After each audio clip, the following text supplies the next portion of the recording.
একজন school student Valentine's ডের দিনকে রাত্রিবেলা বাড়ি ফেরার সময় চারজন পশু তার ধর্ষণ করে। মেয়েটি সে যাত্রায় প্রাণে বেঁচে গেলেও দেখা যায় সেই চারজন ব্যক্তি মিথ্যা সাক্ষী এবং প্রমাণ দেখিয়ে আইনের চোখে ধুলো দিয়ে ছাড়া পেয়ে যায়। আইনের উপর থেকে মেয়েটির মার আস্থা উঠে গেলে তার মা ঠিক করে যে সে নিজেই তার মেয়ের ধর্ষণের বদলা নেবে।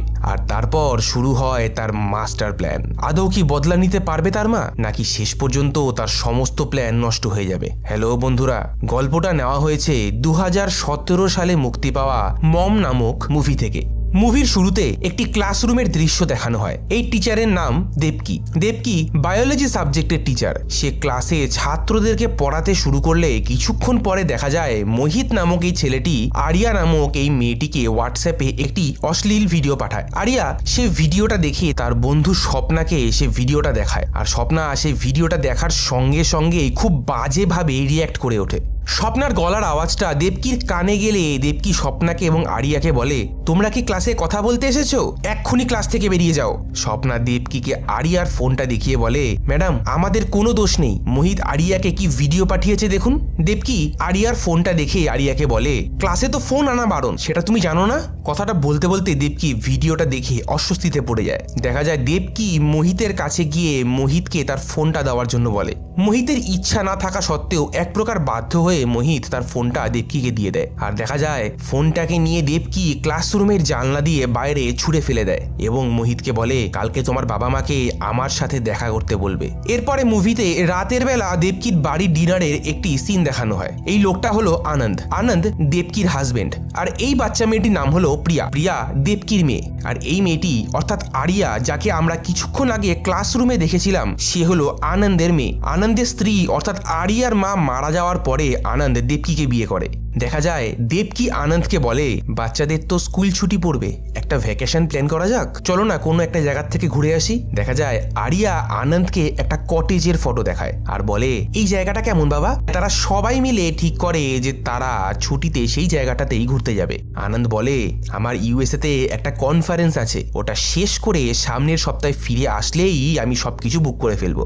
আরিয়া তার বাবাকে বলে, বাবা আজকে তোমাকে খুব হ্যান্ডসাম লাগছে। তার বাবা তাকে জিজ্ঞেস করে, বলো এখন আবার তোমার কি চাই? কথাটা শুনে দেবকী আনন্দকে বলে, প্রশংসা পাওয়ার সঙ্গে সঙ্গে কি চাই? হ্যাঁ, তোমার কি প্রশংসা হজম হয় না নাকি? আনন্দ বলে, আসলে এর আগের বার যখন আমাকে হ্যান্ডসাম বলেছিল তখন 40,000 টাকা দামের একটি ফোন চেয়েছিল। আরিয়া হেসে বলে, আসলে শনিবার দিনকে জোডিয়াক ফার্মে একটা নাইট পার্টি আছে, সেখানে আমার সব বন্ধুরা যাচ্ছে, তাই আমিও যেতে চাই। দেবকী বলে, শনিবার? সেদিনকে তো ভ্যালেন্টাইন্স ডে, আর জোডিয়াক ফার্মও তো অনেক দূরে, তা কে কে যাচ্ছে শুনি? কথাটা শোনা মাত্রই আরিয়া বলে ওঠে, কতবার ধরে এক কথা বলবো, বললাম তো যে বন্ধুরাই যাচ্ছে, এর থেকে বেশি কিছু বলার প্রয়োজন মনে করি না আমি। আরিয়ার কথাটা শোনা মাত্রই আনন্দ বলে ওঠে, আরিয়া ভদ্র মতন কথা বলো, নিজের মায়ের সাথে কেউ এরকম করে কথা বলে? আরিয়া বলে, উনি তোমার স্ত্রী হতে পারে বাবা, কিন্তু উনি আমার মা নন, আমার মা অনেক দিন আগে মারা গেছেন, উনি আমার ম্যাম। এই কথাটা বলে আরিয়া রাগ করে খাবার টেবিল ছেড়ে উঠে নিচের ঘরে চলে যায়। আসলে আরিয়ার মা মারা যাওয়ার পরে আরিয়া মানসিকভাবে অনেক ভেঙে পড়েছিল। তারপরে আনন্দ দেবকীকে বিয়ে করে আনলে আরিয়া কোনোদিনই দেবকীকে তার নিজের মায়ের জায়গাটা দিতে পারেনি। এই জন্য আরিয়া দেবকীকে মা বলে না ডেকে ম্যাম বলে ডাকতো। দেখা যায় আরিয়া তার ল্যাপটপে স্বপ্নার সাথে ভিডিও কলে কথা বলছিল। স্বপ্না বলে, যে পার্টিটার কথা তোকে বলছিলাম সেটা কিন্তু কোনো সাধারণ পার্টি না, এটা এই শহরের one of the best Valentine's Day party, আর কবিরও কিন্তু সেই পার্টিতে আসছে। তুই না একটা কাজ করবি, তুই এবারে ভ্যালেন্টাইন্স ডে দিনকে কবিরকে প্রপোজ করে ফেল। আসলে কবির আরিয়ারই ক্লাসমেট, আর আরিয়া তাকে খুব পছন্দ করে। দেখা যায় দেবকী খাবারের থালা নিয়ে আরিয়ার ঘরে ঢুকে তাকে বলে, তোমার বাবা রাজি হয়ে গেছেন, তুমি পার্টিতে যেতে পারো। কথাটা শোনার পরেও আরিয়া কিন্তু কোনো উত্তর দেয় না। দেবকী বলে, খাবারটা খেয়ে নিও কেমন, খাবারের উপর কিন্তু রাগ দেখাতে নেই, না খেলে শরীর খারাপ করবে কিন্তু। এই কথা বলে দেবকী আরিয়ার রুম থেকে বেরিয়ে যায়। পরের দিন সকালবেলা আনন্দ ইউএসএ তে যাওয়ার জন্য রেডি হচ্ছিল। আনন্দ দেবকীকে ডেকে বলে, কালকের আরিয়ার ব্যবহারটার জন্য আমি তোমার কাছে ক্ষমা চাইছি, ওর তোমার সাথে এইভাবে কথা বলাটা একদমই উচিত হয়নি। দেবকী বলে আসলে ওর উপর রাগ না দেখিয়ে আমাদের ওকে বোঝা উচিত। ও কিন্তু ওর মাকে হারিয়েছে, ওর পক্ষে আমাকে মা হিসাবে মেনে নেওয়াটা সত্যিই কিন্তু খুব কঠিন।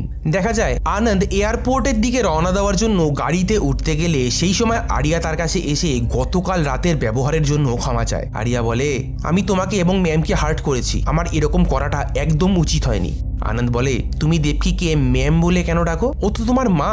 আরিয়া বলে আমার মা একটাই ছিল বাবা, এবং সে মারা গেছে। আনন্দ আরিয়াকে বলে আমি দেবকীকে বিয়ে করেছিলাম শুধুমাত্র তোমাকে মানুষ করার জন্য, দেবকীকে বিয়ে না করলে আমি তোমাকে কোনোভাবেই মানুষ করতে পারতাম না। আরিয়া বলে মায়ের জীবনে মেয়ে আসে বাবা, মেয়ের জীবনে কোনোদিনও মা আসে না, আমাকে ক্ষমা করে দিও বাবা, কিন্তু আমার পক্ষে ম্যামকে মা বলে ডাকাটা সম্ভব নয়। আরিয়ার সাথে কথা বলে আনন্দ এয়ারপোর্টের দিকে রওনা দেয়। কিছুদিন পরে দেখা যায় উভয় লিঙ্গের দুই ব্যক্তি দেবকীদের বাড়িতে আসে। তারা দেবকীকে একটা মিষ্টির প্যাকেট হাতে দিয়ে ধন্যবাদ জানায়। আসলে এই দুই ব্যক্তিকে দেবকী পড়াশুনো করিয়েছে এবং তাদেরকে সমাজে প্রতিষ্ঠিত হতে সাহায্য করেছে। তারা দেবকীকে মিষ্টির প্যাকেট হাতে দিয়ে বলে আপনাকে অসংখ্য ধন্যবাদ ম্যাডাম, আপনার জন্য আজকে আমরা সমাজে প্রতিষ্ঠিত হতে পেরেছি, আমরা নতুন ব্যবসা শুরু করেছি। আরিয়াকে দেখিয়ে তারা জিজ্ঞেস করে এটা আপনার বড় মেয়ে না যার কথা আপনি বলতেন? দেবকী বলে হ্যাঁ, এটাই আমার বড় মেয়ে। তারা চলে গেলে দেবকী আরিয়াকে মিষ্টি দিতে আসলে আরিয়া জিজ্ঞেস করে আপনি ওদেরকে আমার কথা বলেছেন তাই না? দেখুন আপনি যে সোশ্যাল সার্ভিস করছেন সেটা নিয়ে আমার কোনো আপত্তি নেই, কিন্তু দয়া করে আমার সম্পর্কে অন্য কারোর কাছে কিছু বলবেন না। আর ওরা জানে যে আমি আপনার সৎ মেয়ে ম্যাম। আরিয়ার কথাটা শুনে দেবকী মনে মনে খুব দুঃখ পায়, কিন্তু আরিয়াকে কোনো কিছু না বলেই সেখান থেকে চলে যায়। এরপরে দেখা যায় ভ্যালেন্টাইন্স ডের দিনকে আরিয়া পার্টিতে যাওয়ার জন্য রেডি হচ্ছিল, আর যেহেতু কবির সেখানে আসছে সে কারণের জন্য আরিয়া একটু বেশি সাজগোজ করছিল। দেখা যায় দেবকী আরিয়ার বন্ধুদেরকে বলে তোমরা কিন্তু দেরি করবে না, তাড়াতাড়ি চলে আসবে আর আরিয়ার খেয়াল রাখবে কেমন। এরপর মুভির সিন চলে যায় ভ্যালেন্টাইন্স ডে পার্টিতে। দেখা যায় আরিয়া পার্টিতে গিয়ে পৌঁছেছে, আর যেহেতু সেটা ভ্যালেন্টাইন্স ডে সে কারণে পার্টিটাও ছিল একদম জমজমাট।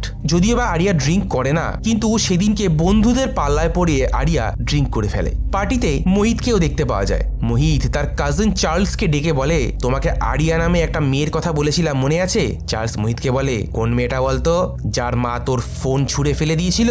মোহিত বলে হ্যাঁ ওই দেখো সেই মেয়েটা। চার্লস বলে তাহলে তুই এখানে বসে কি করছিস? হ্যাঁ যা ওর কাছে যা।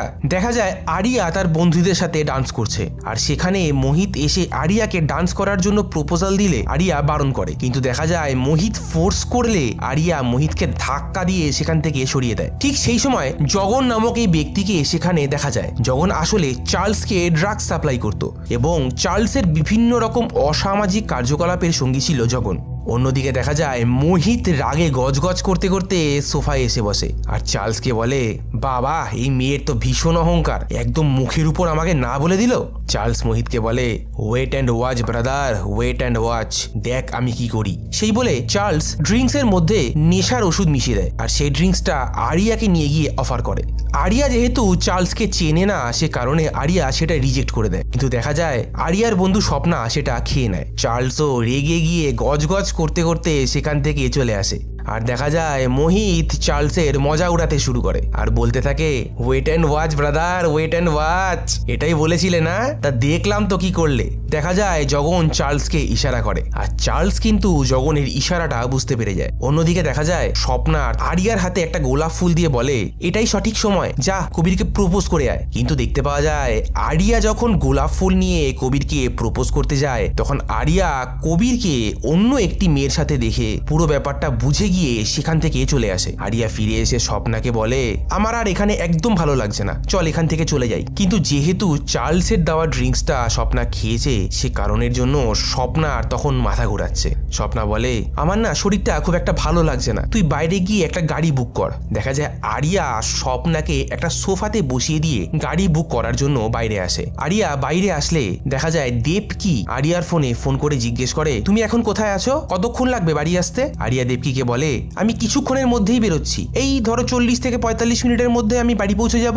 দেখা যায় ঠিক সেই সময় জগন পিছন থেকে এসে আরিয়াকে চেপে ধরে জোর জবরদস্তি গাড়িতে ওঠানোর চেষ্টা করে, আর ঠিক সেই সময় চার্লস এসে আরিয়ার পা চেপে ধরার চেষ্টা করলে আরিয়ার লাথি খেয়ে চার্লস সেখানেই পড়ে যায়। আর সেই সময় সেই নাইট ক্লাবের সিকিউরিটি গার্ড বাবুরাম জগনের সাথে আরিয়াকে চেপে ধরে গাড়িতে তুলে দেয়। যেহেতু সেই নাইট ক্লাবটার পার্টনার ছিল চার্লস, তাই বাবুরাম কিন্তু চার্লসেরই লোক।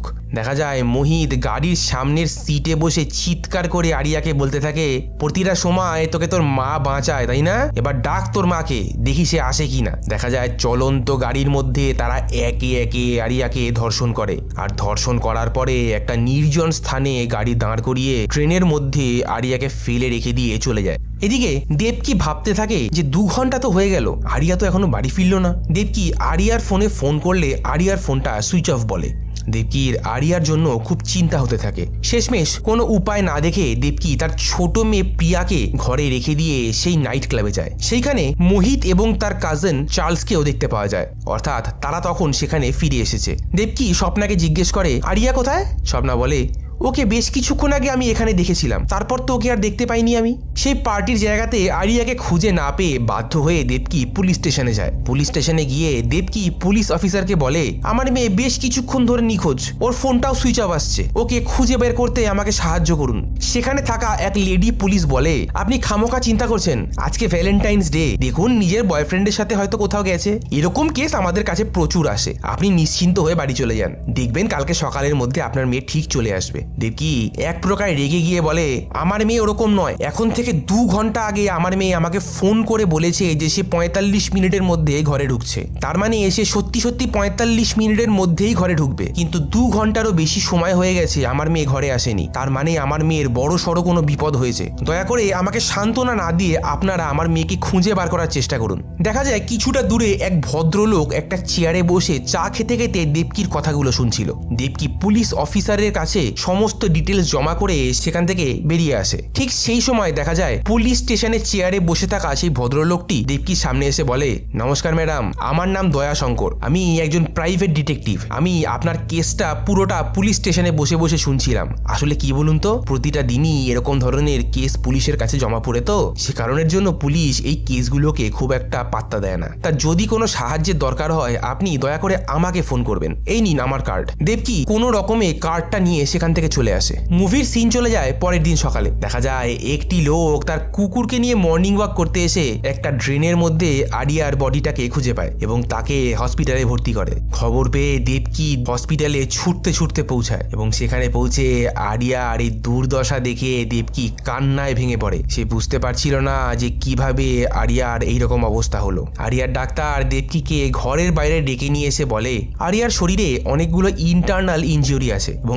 আমরা টেস্ট করে যেটা দেখেছি তাতে আমাদের মনে হয় আরিয়ার গ্যাংরেপ হয়েছে। কথাটা শোনা মাত্রই দেবকি কান্নায় ভেঙে পড়ে। তার মুখ থেকে কোনো কথাই বেরোচ্ছিল না। সে বুঝে উঠতে পারছিল না যে সে এই অবস্থাতে কি করবে। এরপর দেখা যায় সিবিআই থেকে আরিয়ার কেসটা ম্যাথিউ ফ্রান্সিস নামক এই ইন্সপেক্টরকে দেওয়া হয়। ম্যাথিউ হসপিটালে দেবকির সাথে দেখা করে এবং বলে, আমরা তদন্ত শুরু করেছি, আমরা সেই পার্টিতে থাকা সবাইকে জেরা করছি, আরিয়ার জ্ঞান ফিরে আসলে আমরা আরিয়ার স্টেটমেন্টটাও নেব। অন্যদিকে দেখতে পাওয়া যায় আরিয়ার অবস্থা খুবই শোচনীয়। মুখ খুলে খাবার খাওয়ার মতনও ক্ষমতা নেই আরিয়ার, শুধু বাথরুম পেলে সেই ইশারায় বুঝিয়ে দেয়। দেখা যায় খবর পেয়ে আরিয়ার বাবা আনন্দ সেখানে ছুটে আসে। আনন্দকে দেখা মাত্রই আরিয়া কেঁদে ফেলে।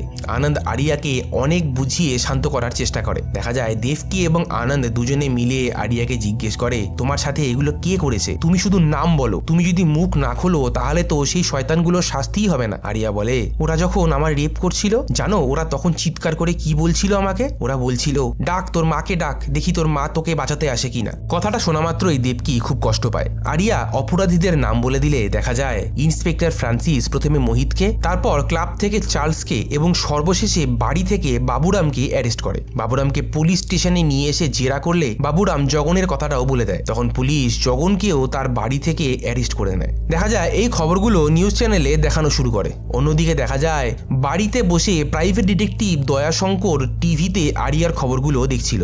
এদিকে আরিয়ার কেসটা ফাস্ট ট্র্যাক কোর্টে চলে যায়। কোর্টে ভিডিও কলের মাধ্যমে আরিয়ার পুরো বয়ানটা শোনা হয়।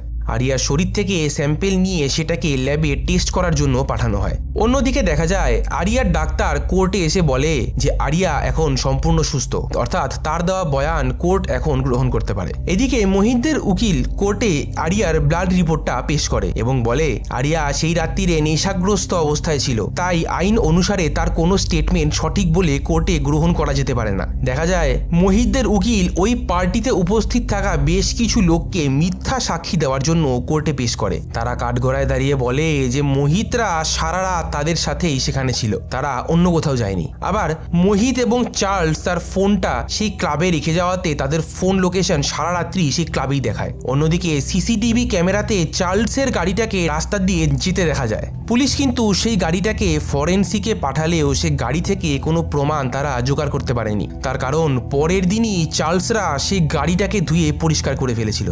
এদিকে দেখা যায় জগন কোর্টে এসে বলে, আমি আমার গার্লফ্রেন্ডকে নিয়ে সেই রাত্রিবেলা চার্লসের গাড়িতে করে ঘুরতে বেরিয়েছিলাম। দেখা যায় মোহিতদের উকিল একে একে আরিয়ার বন্ধুদেরকে সেই কোর্টে হাজির করে। আরিয়ার বন্ধুরা বলে, আমরা তো পার্টিতেই ছিলাম, কিন্তু বেশ কিছুক্ষণ ধরে আমরা আরিয়াকে সেখানে দেখতে পাইনি।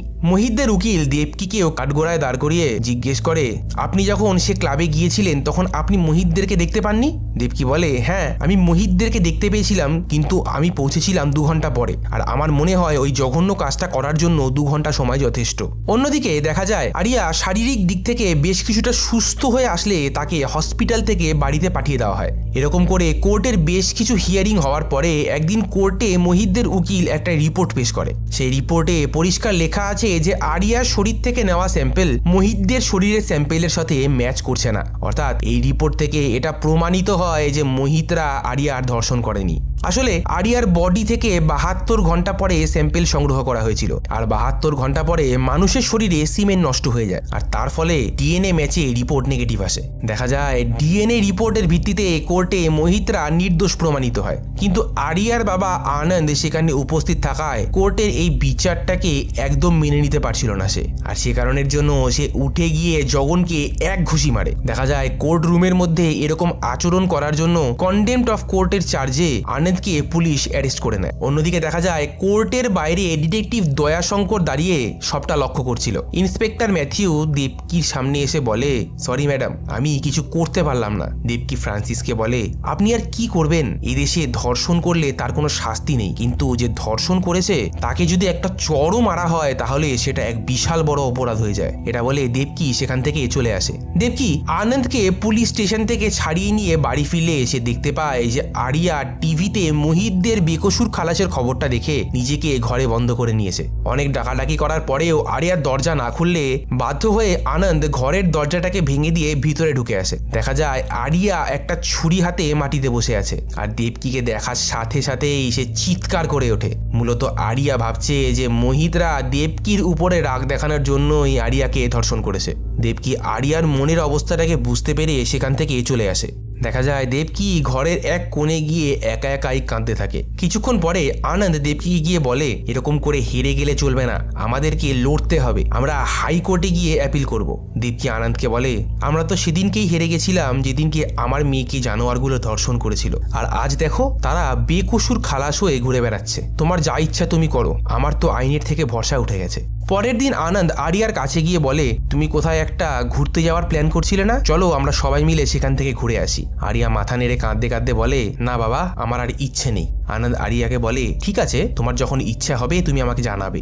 কিছুদিন পরে দেবকী তার ছোট মেয়ে প্রিয়াকে স্কুলে দিতে এসে দেখে মোহিত দিব্যি স্কুলে ঘুরে বেড়াচ্ছে। দেবকী রাগ চেপে রাখতে না পেরে স্কুলের প্রিন্সিপালের কাছে গিয়ে বলে, এটা কিরকম হলো, মোহিতকে আপনি এখনো স্কুলে রেখে দিয়েছেন, ওকে আপনি স্কুল থেকে বার করেননি কেন?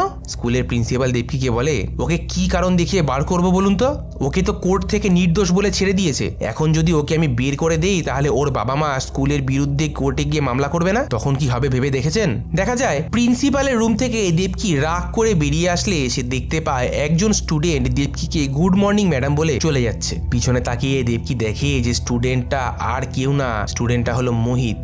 দেবকী রাগে গজগজ করতে থাকে। দেবকী যেন মেনে নিতেই পারছে না যে তার মেয়েকে যারা ধর্ষণ করেছে তারা তার চোখের সামনে দিয়ে এভাবে ঘুরে বেড়াচ্ছে। বাড়িতে এসে দেবকী আনন্দকে বলে, আমি আর ওই স্কুলে চাকরি করতে যাব না। আনন্দ জিজ্ঞেস করে, কেন, কি সমস্যা হয়েছে? দেবকী আনন্দকে পুরো ঘটনাটা খুলে বলে। আসলে দেবকীদের তো কোনো কিছু করারও নেই। দেবকী এবং আনন্দ দুজনেই অত্যন্ত অসহায় বোধ করছিল তখন। দেবকী সারা রাত্রির ঘুমায় না, সে সারা রাত মোহিতদের কথাটা চিন্তা করতে থাকে। কিন্তু দেবকী এটাও জানে যে আইনের সাহায্য নিয়ে মোহিতদেরকে শাস্তি দেওয়া এক প্রকার অসম্ভব। সে জানে যে মোহিতদেরকে শাস্তি দিতে হলে তাকে আইনের বাইরে গিয়ে অন্য প্রকার ব্যবস্থা নিতে হবে। দেবকীর তখন সেই প্রাইভেট ডিটেকটিভ দয়াশঙ্করের কথা মনে পড়ে যায়। পরের দিন সকালবেলা দেবকী দয়াশঙ্করের অফিসে গেলে দয়াশঙ্কর দেবকীকে দেখে বলে, ম্যাডাম, আপনার মেয়ের কেসটা পুরোটাই আমি শুরু থেকে শেষ পর্যন্ত ফলো করেছি। আমি জানি আপনার উপর দিয়ে কি গেছে। কোর্ট আপনার সাথে অনেক বড় অন্যায় করেছে। আমি আপনার ব্যথা বেদনা অনুভব করতে পারছি। দেবকী বলে, আমার ব্যথা বেদনা আমি ছাড়া কেউ অনুভব করতে পারে না। দয়াশঙ্কর বলে, আমি পারি ম্যাডাম, কারণ আমারও আপনার মেয়ের বয়সী একটি মেয়ে আছে। আমি জানি সন্তানের উপর দিয়ে এত বড় ঝড় বয়ে গেলে তার বাবা মার কীরকম পরিস্থিতি দাঁড়ায়। আপনি আমাকে নিঃসংকোচে বলুন যে আপনার কী রকমের সাহায্য দরকার। আমি সব ধরনের সাহায্য করার জন্য প্রস্তুত। দেবকী বলে, ওই 4 জন পশু যারা আমার মেয়েকে ধর্ষণ করেছে তাদের পুরো ডিটেলস আমার চাই। তারা কোথায় যাচ্ছে, কি করছে, কোথায় থাকে, সবকিছু জানতে চাই আমি। দয়াশঙ্কর বলে, আজকের পরের থেকে আমি আপনাকে আর চিনি না, আর আপনিও আমাকে চেনেন না। মনে করবেন আপনার সাথে আমার কোনোদিন দেখাই হয়নি, আর ওই 4 জনের খবর এক এক করে আপনি পেয়ে যাবেন। আপনি এখন আসুন। দেবকী দয়াশঙ্করের অফিস থেকে চলে গেলে দয়াশঙ্কর কাজে লেগে পড়ে। সে কিছুদিনের মধ্যেই বাবুরামের সকল তথ্য জোগাড় করে ফেলে, আর সেই তথ্যগুলোকে নিয়ে দেবকীর সাথে একটা মেট্রো স্টেশনে দেখা করে। দয়াশঙ্কর দেবকীকে বলে, বাবুরাম প্রতি বুধবার একটা মদের দোকানে গিয়ে মদ খায় এবং সেই দোকান বন্ধ হওয়া পর্যন্ত সেখানেই বসে থাকে। আপনাকে যা করার ওখানেই করতে হবে। দেবকী দয়াশঙ্করের থেকে আরো কিছু তথ্য নিয়ে সেখান থেকে চলে আসে। মুভিতে দেখা যায় যে দেবকী তার সেই উভয়লিঙ্গের স্টুডেন্টদের কাছে গিয়ে সাহায্য চায়। এরপর মুভির সিন চলে যায় বুধবার দিনকে সেই মদের দোকানে। সেখানে বাবুরাম মদ খেয়ে চুর। দেখা যায় দেবকীর সেই উভয়লিঙ্গের স্টুডেন্টরা মেয়ের ছদ্মবেশে বাবুরামকে ইশারা করে একটা অটোর মধ্যে ডাকে, আর বাবুরামেরও স্বভাব চরিত্র খারাপ হওয়ার কারণে মহিলা দেখে আকৃষ্ট হয়ে অটোর মধ্যে উঠে পড়ে। আর দেখা যায় তারা বাবুরামকে কিডন্যাপ করে সেখান থেকে নিয়ে চলে আসে। এরপর সকাল হলে দেখা যায় বাবুরাম রাস্তার ধারে এক জায়গাতে পড়ে আছে। বাবুরাম সেখান থেকে উঠে কোনো রকমে নিজের বাড়িতে পৌঁছায়। বাড়িতে ঢোকা মাত্রই তার বউ তাকে জিজ্ঞেস করে, 3 দিন ধরে তুমি কোথায় ছিলে শুনি? তোমাকে তো খুঁজেই পাওয়া যাচ্ছিল না। এখান থেকে আমরা জানতে পারি বাবুরাম 3 দিন ধরে বাড়িতে ফেরেনি। বাবুরাম তার বউকে পাত্তা না দিয়ে বাথরুমের মধ্যে ঢুকে পড়ে, আর তারপরে যেটা হয় সেটা অবিশ্বাস্য। দেখা যায় বাবুরাম টয়লেট করতে গিয়ে দেখে যে তার যৌনাঙ্গটা সেখানে নেই। বাবুরাম বুঝতে পেরে যায় যে তার যৌনাঙ্গটাকে তার শরীর থেকে কেটে আলাদা করে দেওয়া হয়েছে। সে বাথরুমের মধ্যে চিৎকার করে ওঠে, আর তৎক্ষণাৎ সাবানে পা পড়ে পিছল খেয়ে বাথরুমের কলে বাড়ি লেগে সেখানেই মারা যায়। এরপরে মুভিতে দেখা যায় যে আরিয়া তার ছোট বোন প্রিয়ার সাথে বসে টিভি দেখছে। দেবকী প্রিয়াকে ডাকলে প্রিয়া সেখান থেকে উঠে চলে আসে, আর ঠিক সেই সময় বাবুরামের খবরটা টিভিতে দেখানো হচ্ছিল। আরিয়া বাবুরামের মৃত্যুর খবরটা টিভিতে দেখতে থাকে, আর বাইরে থেকে দেবকী কিন্তু বুঝতে পারছিল যে আরিয়া বাবুরামের মৃত্যুর খবরটা দেখছে। বাবুরামের মৃত্যুর খবরটা দেখে আরিয়া যেন একটা অদ্ভুত শান্তি অনুভব করে। অনেকদিন পরে আরিয়া নিজের ঘরের জানলার পর্দা সরিয়ে বাইরের দিকে তাকায়। অন্যদিকে দেখা যায় ফ্রান্সিস বাবুরামের মৃত্যুর খবরটা দেখে তার অ্যাসিস্ট্যান্টকে বলে, আমি নিশ্চিত যে এটা বদলা নেওয়া হয়েছে। তার অ্যাসিস্ট্যান্ট বলে, স্যার আমার কিন্তু মনে হচ্ছে না। ওদের ফ্যামিলি একদম ইনোসেন্ট। ওদের ফ্যামিলির কেউ এরকম কাজ করতেই পারে না। ফ্রান্সিস তার অ্যাসিস্ট্যান্টের কথায় পাত্তা না দিয়ে আনন্দের সাথে গিয়ে দেখা করে। ফ্রান্সিসকে দেখে আনন্দ বুঝতে পেরে যায় যে বাবুরামের মৃত্যুর ব্যাপারটা নিয়ে ফ্রান্সিস আনন্দকে সন্দেহ করছে। ফ্রান্সিস আনন্দকে বাবুরামের কথাটা জিজ্ঞেস করলে আনন্দ বলে, বাবুরামকে যদি আমি আমার নিজের হাতে মারতে পারতাম তাহলে আমি খুব খুশি হতাম, কিন্তু এ কাজ আমি করিনি। আমার আইনের প্রতি ভরসা আছে। কোনো রকম প্রমাণ না থাকায় একরকম বাধ্য হয়ে ফ্রান্সিস সেখান থেকে চলে আসে। আর আসার সময় ফ্রান্সিস তার অ্যাসিস্ট্যান্টকে বলে, আনন্দের উপর 24 ঘন্টা কড়া নজরদারি করবে। ও কোথায় যাচ্ছে, কি করছে, পুরো রিপোর্টটা আমার চাই। এরপরে দেখা যায় দেবকী দয়াশঙ্করের সাথে একটি আর্ট গ্যালারিতে দেখা করে। দয়াশঙ্কর দেবকীকে একটা পেন ড্রাইভ দিয়ে বলে, চার্লস এবং মোহিতের সব তথ্য এই পেন ড্রাইভের মধ্যে আছে, আর সিসিটিভি ক্যামেরা কিভাবে অকেজো করতে হয় সেটা আমি আপনাকে হোয়াটসঅ্যাপ করে দিয়েছি, ওটা দেখে নেবেন।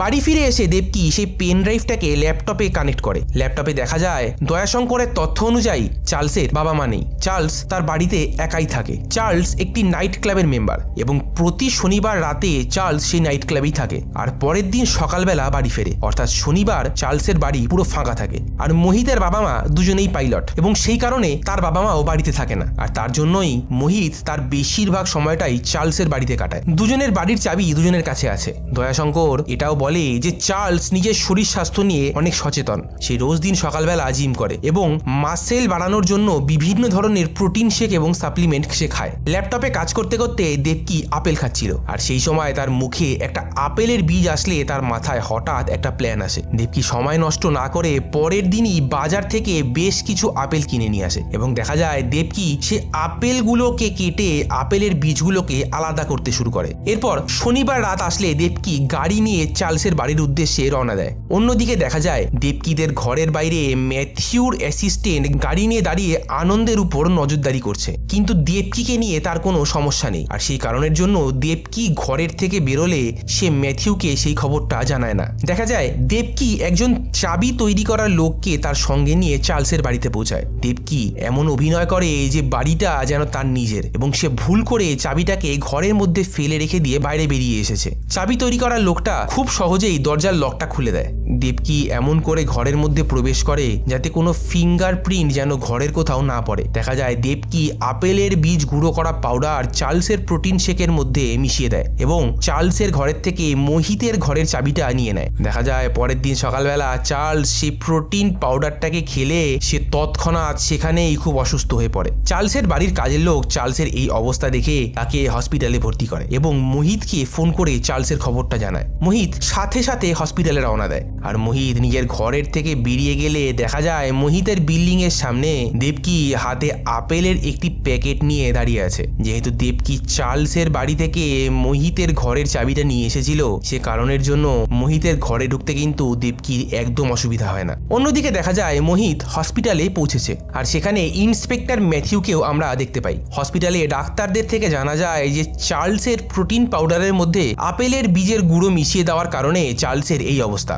আসলে অ্যাপেল সিডের মধ্যে সাইনাইড থাকে, যার 1.5 থেকে 2 গ্রাম একটা মানুষকে মেরে ফেলার জন্য যথেষ্ট, কিন্তু আপেলের বীজের মধ্যে খুব অল্প মাত্রায় সাইনাইড থাকে বলে চার্লস প্যারালাইসিস হয়ে যায়। এদিকে দয়াশঙ্কর হসপিটালে বসে মোবাইল ফোনে হসপিটালের সমস্ত বিষয়ের আপডেট দেবকীকে দিচ্ছিল। ইশারা পাওয়ার সঙ্গে সঙ্গে দেবকী মোহিতের ঘরের ফায়ার অ্যালার্মের কাছে আগুন জ্বালিয়ে ফায়ার অ্যালার্মটাকে বাজিয়ে দেয়। আর সঙ্গে সঙ্গেই দেখা যায় মোহিতের ফোনে ফায়ার অ্যালার্মের কল আসে। ইন্সপেক্টর ফ্রান্সিস মোহিতকে বলে, তোমার ভাইয়ের এরকম অবস্থা যে করেছে সে তোমাকেও মারার চেষ্টা করতে পারে, আমার মতে আমাদের তোমার সাথে যাওয়া উচিত।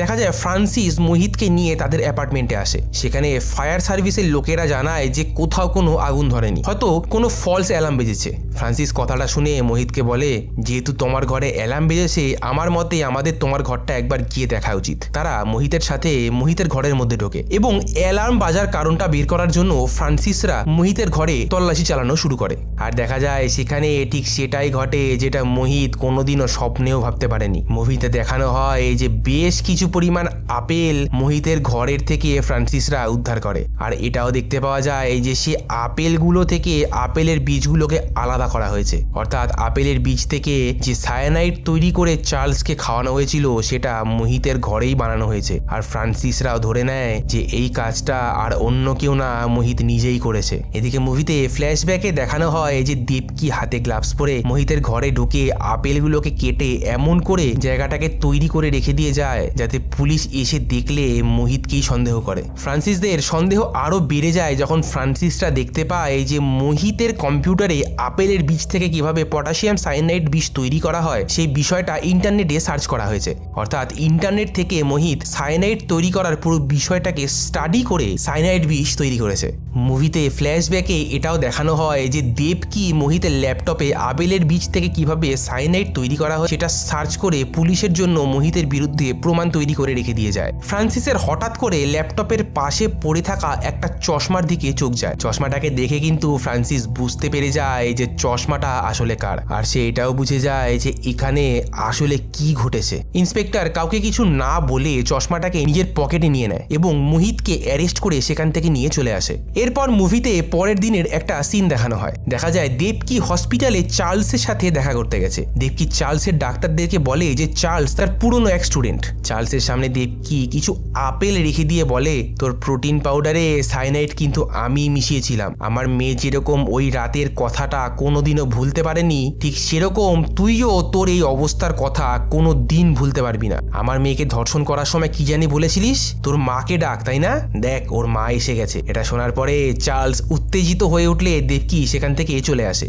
অন্যদিকে দেখা যায় আরিয়ার ফোনে স্বপ্না একটা নিউজের লিঙ্ক পাঠায়। সেটা খুলতেই আরিয়া দেখতে পায় যে চার্লস এখন মৃত্যুশয্যায়, সে হসপিটালে ভর্তি। আর মোহিতকে চার্লসের অ্যাটেম্প টু মার্ডার কেসে পুলিশ গ্রেপ্তার করেছে। খবরটা দেখা মাত্রই আরিয়া যেন একটা দীর্ঘ নিঃশ্বাস ফেলে। তার মানসিকভাবে অনেকটাই শান্তি অনুভব হচ্ছিল। তার মনে হতে থাকে যে ভগবান তার অপরাধীদেরকে শাস্তি দিচ্ছে। সে জানালার কাছে গিয়ে দেখে তার বাবা গাড়িতে উঠছে। সে তার বাবাকে হোয়াটসঅ্যাপে মেসেজ করে বলে, বাবা আজকে তোমাকে খুব হ্যান্ডসাম লাগছে। তার বাবা তাকে বলে, তোমার কি চাই? আরিয়া কটেজের ছবিটা পাঠায়। আনন্দ বলে, আমি এক্ষুনি বুকিং করে নিচ্ছি। এরপর দেখা যায় যে দেবকি তার ছোট মেয়েকে স্কুলে ড্রপ করে দিয়ে গাড়িতে উঠতেই যাবে, ঠিক সেই সময় ফ্রান্সিস সেখানে হাজির। ফ্রান্সিস দেবকিকে একটা ডকুমেন্ট দিয়ে বলে, আরিয়ার স্যাম্পেলগুলোকে নষ্ট করার সময় চলে এসেছে, সেটার অ্যাপ্রুভালের জন্য আপনার সই দরকার। দেখা যায় দেবকি সই করার জন্য ব্যাগের থেকে চশমাটা বার করতেই যাবে, ঠিক সেই সময় ফ্রান্সিস মোহিতের ঘর থেকে পাওয়া চশমাটা দেবকিকে দিয়ে বলে, এটা খুঁজছেন না তো? দেবকিও কিন্তু ওই একই রকম দেখতে একটা চশমা ব্যাগের থেকে বার করে বলে, আপনিও একই রকম চশমা পরেন নাকি? ফ্রান্সিস বলে, আমার চশমার দরকার নেই, আমি খালি চোখে সবকিছুই স্পষ্ট দেখতে পাই। আসলে দেবকি পরিষ্কার বুঝতে পেরেছিল যে এরকম একটা বিপদ হয়তো আসতে পারে, আর সেই কারণের জন্যই সে আগে থেকেই প্রস্তুত ছিল। ফ্রান্সিস দেবকিকে বলে, চতুর্থ যে ব্যক্তি জগন, সে কিন্তু একজন বড় ক্রিমিনাল, তাকে মারা কিন্তু অতটা সহজ হবে না। দেবকি বলে, আমাকে এইসব কথা বলছেন কেন? আমাকে যেতে হবে, আমার দেরি হয়ে যাচ্ছে। ফ্রান্সিস বলে, আজকে আপনি চলে যেতেই পারেন, কিন্তু পরে যেদিনকে আমি প্রমাণ পাবো সেদিনকে কিন্তু আপনাকে আমি সঙ্গে নিয়ে যাব, সাবধানে থাকবেন। দেবকি ঘরে ফিরে আসলে আনন্দ দেবকিকে খবরের কাগজে চার্লস এবং মোহিতের খবরটা দেখায়। দেবকি জিজ্ঞাসা করে, আরিয়া জানে? আনন্দ বলে, সেটা আমি জানি না, কিন্তু আরিয়া ঘুরতে যাওয়ার জন্য রাজি হয়ে গেছে। আরিয়া আস্তে আস্তে আগের ঘটনাগুলো সব ভুলে যাচ্ছে, ও আবার স্বাভাবিক হয়ে উঠছে। আমি তো খুব খুশি। পরের দিন দেবকি একটা পুরনো দুর্গে দয়াশঙ্করের সাথে দেখা করতে যায়। দয়াশঙ্কর দেবকিকে বলে, জগনকে পাওয়া যাচ্ছে না, এমনকি ওর বাবা মারা গেলে সেখানে ও আসেনি। আপনি তো ঘুরতে যাচ্ছেন তাই না? আপনি ঘুরে আসুন, তার মধ্যে আমি জগনের পুরো ডিটেলসটা জোগাড় করে দিচ্ছি। দেবকি দয়াশঙ্করকে বলে, আপনি আজ পর্যন্ত যা করেছেন তার জন্য আপনাকে অসংখ্য ধন্যবাদ। দেখা যায় দেবকি এবং দয়াশঙ্করের পুরো কথাটা ইন্সপেক্টর ফ্রান্সিস আড়ালে দাঁড়িয়ে শুনছিল। দয়াশঙ্কর তার স্কুটারে উঠে সেখান থেকে চলে যেতেই যাবে, ঠিক সেই সময় ফ্রান্সিস এসে দয়াশঙ্করের স্কুটারের পিছনে বসে পড়ে এবং বলে, চলো একবার পুলিশ স্টেশন থেকে চা খেয়ে আসা যাক। দয়াশঙ্কর কিন্তু পরিষ্কার বুঝতে পেরে যায় যে ফ্রান্সিস পুরো ঘটনাটা শুনে ফেলেছে। পুলিশ স্টেশনে গিয়ে ফ্রান্সিস দয়াশঙ্করকে জেরা করা শুরু করে। ফ্রান্সিস জিজ্ঞেস করে, দেবকির প্ল্যানগুলো আমাকে বলো, সে কিভাবে কি করেছে এবং পরবর্তীকালে কি করতে চলেছে, পুরোটা আমি জানতে চাই। দয়াশঙ্কর বলে, কে দেবকি? আমি তো কোনো দেবকিকে চিনি না। ফ্রান্সিস দয়াশঙ্করের উপর চিৎকার করে ওঠে। আর ঠিক সেই সময় দেখা যায় ফ্রান্সিসের এক সিনিয়র এসে সেখানে ফ্রান্সিসকে জিজ্ঞেস করে, এ কি, তুমি ওকে কেন নিয়ে এসেছো এখানে? ফ্রান্সিস তার সিনিয়রকে পাশের ঘরে নিয়ে গিয়ে দয়াশঙ্কর এবং দেবকির পুরো ঘটনাটা বলে। সিনিয়র অফিসার ফ্রান্সিসকে বলে, ওকে তুমি এক্ষুনি ছেড়ে দাও, তোমার কাছে কোনো প্রমাণও নেই যে দেবকি এবং দয়াশঙ্কর মিলে এই কাজটা করছে। এই খবরটা যদি মিডিয়াতে লিক হয়ে যায় তাহলে পুলিশের বদনাম হবে। এমনিতেই ওরা ভিকটিম ফ্যামিলি, তার উপর ওদের পরিবারের উপর অনেক পাবলিক সিম্প্যাথিও আছে। আমরা বেকার ফেসে যাব। ওকে সবার আগে এখান থেকে বিদায় করো। সিনিয়রের কথা মতন ফ্রান্সিস দয়াশঙ্করকে সেখান থেকে ছেড়ে দেয়। অন্যদিকে মুভিতে জগনকে দেখতে পাওয়া যায়। অনেকদিন গা ঢাকা দিয়ে থাকার পরে দেখা যায় জগন মোহিতের সাথে জেলে দেখা করতে এসেছে। জগন মোহিতকে জিজ্ঞেস করে, তুই চার্লসকে কেন মারলি? মোহিত বলে, আরে আমি আমার জীবনে একটা আপেল পর্যন্ত চাকু দিয়ে কাটিনি, আর আমি আপেলের বীজ থেকে সাইনাইড বানাবো? এটা নিশ্চয়ই অন্য কারোর কাজ, আর সে আমাকে ফাঁসিয়েছে। জগন ভাই, এবার কিন্তু তোমার নাম্বার, তুমি সাবধানে থেকো। জগন মোহিতের সাথে দেখা করে সেখান থেকে বেরিয়ে আসে। এবার জগনকে হসপিটালে দেখতে পাওয়া যায়। দেখা যায় হসপিটালে জগন চার্লসের কাছে গিয়ে জিজ্ঞেস করে, তোমার এই অবস্থা কিভাবে হলো? কে করেছে? আমাকে শুধু নামটা বলো। চার্লস বারবার করে কথা বলার চেষ্টা করছিল, কিন্তু যেহেতু চার্লসের পুরো বডিটাই প্যারালাইসিস হয়ে গেছে, সে কারণের জন্য চার্লস জগনকে কিছুই বোঝাতে পারছিল না। অনেক চেষ্টার পরে চার্লস শুধু মা অক্ষরটা জগনকে বলে, কিন্তু জগন প্রথমে কিছুই বুঝতে পারছিল না। দেখা যায় চার্লস অনবরত মা অক্ষরটা জগনের সামনে বলতে থাকলে জগনের তখন এটা মনে পড়ে যায় যে সেই ধর্ষণের দিনকে তারা আরিয়াকে বলছিল তোর মাকে ডাক। সেই কথাটা চার্লসের সামনে বলতেই চার্লস মাথা মাথা নাড়ে। জগন তখন পরিষ্কার বুঝতে পেরে যায় যে আরিয়ার মা অর্থাৎ দেবকী এই কাজগুলো করছে। দেখা যায় অত্যন্ত উত্তেজিত হয়ে যাওয়ার জন্য হার্ট অ্যাটাক করে চার্লস সেখানেই মারা যায়। হসপিটাল থেকে বেরিয়ে জগন সোজা আরিয়াদের বাড়িতে যায়, কিন্তু আরিয়াদের কেয়ারটেকারের কাছ থেকে সে জানতে পারে যে আরিয়ারা ঘুরতে গেছে। যখন আরিয়াদের বাড়ি থেকে বেরোনোর সময় দয়াশঙ্করকে দেখে বুঝতে পারে যে দয়াশঙ্কর জগনকে ফলো করছে, কিন্তু জগন দয়াশঙ্করকে কিছু বুঝতে না দিয়ে সেখান থেকে চলে আসে। এরপর পরের দিন সকালবেলা দয়াশঙ্কর দেবকীদের কটেজে ফোন করে জগনের কথা জানাতেই যাবে, ঠিক সেই সময় জগন দয়াশঙ্করের অফিসে ঢুকে আসে। ফোনটা রেখে দিয়ে দয়াশঙ্কর জগনকে দেখে বলে, আপনি কে? জগন কোনো উত্তর না দিয়ে দয়াশঙ্করকে মারধর করতে শুরু করে আর বলতে থাকে, আমাকে বল দেবকী কোথায় ঘুরতে গেছে আর ওদের পরবর্তী প্ল্যান কি। কিন্তু দেখা যায় দয়াশঙ্কর কোনো কথাই জগনকে বলে না। জগন জোর করে দয়াশঙ্করের ফোনটাকে কেড়ে নিয়ে সেই কটেজের নাম্বারে ফোন করে। কটেজের ওয়াচম্যান জগনকে বলে, ম্যাডামরা তো ঘুরতে গেছে। ওয়াচম্যানের থেকে জগন সেই কটেজের ঠিকানাটা জেনে নেয়। দয়াশঙ্কর বলে, এবার তোর নাম্বার, ভালো চাস তো স্যারেন্ডার করে দে। জগন কোনো কথা না বলে তার কোমর থেকে বন্দুক বার করে দয়াশঙ্করকে সেখানে শুট করে দেয় আর অফিসের সমস্ত সিসিটিভি ক্যামেরা থেকে সব রেকর্ডিংগুলোকে ডিলিট করে দিয়ে সেখান থেকে চলে যায়। কিছুক্ষণ পরে সেখানে পুলিশ এসে পৌঁছায় আর পুলিশের মধ্যে ইন্সপেক্টর ফ্রান্সিসকেও আমরা দেখতে পাই। ফ্রান্সিস চারিদিকে ঘুরে বিভিন্ন তথ্য জোগাড় করার চেষ্টা করছিল। যেহেতু সিসিটিভি ক্যামেরাটাকে অকেজো করে দেওয়া হয়েছে, সে কারণের জন্য কোনো তথ্য সেখানে পাওয়া যায়নি। ফ্রান্সিস ঘরের চারিদিকে ঘুরে দেখতে থাকে। হঠাৎ ফ্রান্সিসের চোখ যায় দয়াশঙ্করের ফটোর দিকে। ফ্রান্সিস দেখে দয়াশঙ্কর চশমা পরে আছে। চশমাটাকে দেখিয়ে ফ্রান্সিসের একটু সন্দেহ হয়। সেটাকে চেক করতেই ফ্রান্সিস দেখতে পায় যে চশমাটা আসলে একটা স্পাই ক্যাম। সে চশমার থেকে মেমোরি কার্ডটাকে খুলে নিয়ে ল্যাপটপে কানেক্ট করতেই ফ্রান্সিস চশমার রেকর্ডিং করা সব ভিডিওগুলো পেয়ে যায়। ফ্রান্সিস পরিষ্কার দেখতে পায় যে দেবকী এবং দয়াশঙ্কর কিভাবে সবকিছু প্ল্যান করেছিল। সে এটাও দেখতে পায় যে জগন কিভাবে দয়াশঙ্করকে বন্দুক দিয়ে গুলি করে হত্যা করেছে। এরপর মুভির সিন চলে যায় দেবকীদের সেই কটেজের দিকে। সবাই সারাদিন ঘুরে খুবই ক্লান্ত। কিছুক্ষণ পরে দেখা যায় কটেজের কারেন্ট চলে গেছে। আনন্দ কটেজের কেয়ারটেকারকে ডাকলে কেয়ারটেকার কোনো সাড়া দেয় না। তখন আনন্দ নিজেই কারেন্টের কানেকশন চেক করতে যায়। সেখানে গিয়ে আনন্দ দেখতে পায় যে বিদ্যুতের কানেকশনটাকে কেউ কেটে দিয়েছে আর পাশে টর্চ মারতেই আনন্দ কটেজের কেয়ারটেকারের রক্তাক্ত বডিটাকে সেখানে দেখতে পায়। পেছনে ঘুরতেই আনন্দ দেখে যে জগন তার সামনে দাঁড়িয়ে আছে। আনন্দ কিছু করার আগেই জগন বন্দুক দিয়ে আনন্দকে শুট করে দেয়। এদিকে আরিয়া মোমবাতি জ্বালাতেই সে দেখে যে জগন সেখানে দাঁড়িয়ে আছে। জগনকে দেখে আরিয়া হকচকিয়ে যায় আর চিৎকার করে ওঠে। সেটা শুনে দেবকী সেখানে চলে আসে। জগন দেবকীর দিকে এগিয়ে গেলে সেই ফাঁকে আরিয়া সেখান থেকে ছুটে পালিয়ে যায়। জগন দেবকীর মুখে একটা প্লাস্টিকের প্যাকেট পুড়িয়ে শ্বাসরোধ করে দেবকীকে সেখানেই মেরে ফেলার চেষ্টা করে। কিছুক্ষণ পরে দেবকী নড়াচড়া বন্ধ করে দিলে জগন ভাবে যে সে মারা গেছে। তখন জগন আরিয়ার পেছনে দৌড়ায়। এদিকে দেখা যায় দেবকী কিন্তু তখনও মারা যায়নি। আসলে শ্বাসরোধ হয়ে গেছিল বলে সে কিছুক্ষণের জন্য অজ্ঞান হয়ে গেছিল। দেখা যায় দেবকী মাটি থেকে উঠে আরিয়ার দিকে ছুটে যায়, কিন্তু জগন দেবকীকে দেখে ফেলে দেবকীর মাথায় আঘাত করে আর দেবকীর দিকে বন্দুক তাক করে দাঁড়ায়। দেবকীকে যখন গুলি মারতেই যাবে, ঠিক সেই সময় ইন্সপেক্টর ফ্রান্সিস জগনের পেছন থেকে তার হাতে গুলি চালায় আর সঙ্গে সঙ্গে জগনের বন্দুকটা মাটিতে ছিটকে পড়ে যায়। দেখা যায় দেবকী জগনের বন্দুকটাকে মাটি থেকে তুলে জগনের দিকে তাক করে দাঁড়ায়। দেবকী জগনকে বন্দুক দিয়ে শুট করতেই যাবে, ঠিক সেই সময় ফ্রান্সিস বলে ওঠে, দয়া করে আপনি আইন হাতে নেবেন না ম্যাডাম, আমার কাছে জগনের বিরুদ্ধে প্রমাণ আছে, জগনের শাস্তি হবেই, দয়া করে আপনি শুট করবেন না। ইন্সপেক্টর ফ্রান্সিসের কথা শুনে দেবকী বন্দুকটাকে জগনের দিক থেকে সরিয়ে দেয়। দেবকী কাঁদতে কাঁদতে বলে, আপনি কিছুই পারবেন না ইন্সপেক্টর, আমি জানি এদের কোনো শাস্তিই হবে না। যেরকম আপনি এর আগের বারও পারেননি, ঠিক সেরকমই এইবারও আপনি পারবেন না। দেখা যায় ইন্সপেক্টর ফ্রান্সিস তার নিজের বন্দুকটাকে দেবকীর হাতে দিয়ে বলে, যদি মারতেই হয় তাহলে সঠিক বন্দুক দিয়ে মারুন। এটা দেখে যখন বলে ওঠে, আপনি এটা ভুল করছেন, এটা বেআইনি। আপনি জানেন না যে বাবুরামের মৃত্যুর পেছনে ওই দায়ী, ও চার্লসকে মেরেছে, মোহিতকে ওই ফাঁসিয়েছে, ও অনেক বড় অপরাধী। কিন্তু দেখা যায় ফ্রান্সিস জগনের কথায় পাত্তা না দিয়ে দেবকীকে বলে, আপনার যেটা করার সেটা তাড়াতাড়ি করুন, অন্য কেউ চলে আসার আগে আপনি ওকে শুট করে দিন। এদিকে দেখা যায় যে গাছের আড়ালে দাঁড়িয়ে আরিয়া পুরো কথাটা শুনছিল আর সে এটা বুঝতে পেরে যায় যে রেপিস্টদেরকে তার মাই শাস্তি দিয়েছে। আরিয়া গাছের আড়াল থেকে বেরিয়ে এসে দেবকীকে মা বলে চিৎকার করে ডেকে ওঠে আর ঠিক তখনই সেই মা ডাকটা শুনে দেবকী তার হাতে থাকা বন্দুক দিয়ে জগনকে শুট করে দেয়। আরিয়া তখন ছুটে এসে দেবকীকে জড়িয়ে ধরে। যে সৎমাকে সে এতদিন ধরে ম্যাম বলে ডাকতো, সেই সৎমাই তাকে নিজের মেয়ের থেকেও বেশি মনে করে প্রতিশোধ নেয়। আরিয়া বুঝতে পারে যে তার আসল মা থাকলেও হয়তো সে আরিয়ার হয়ে এত বড় পদক্ষেপ নিতে পারতো না। মুভিটা এখানেই শেষ হয়ে যায়।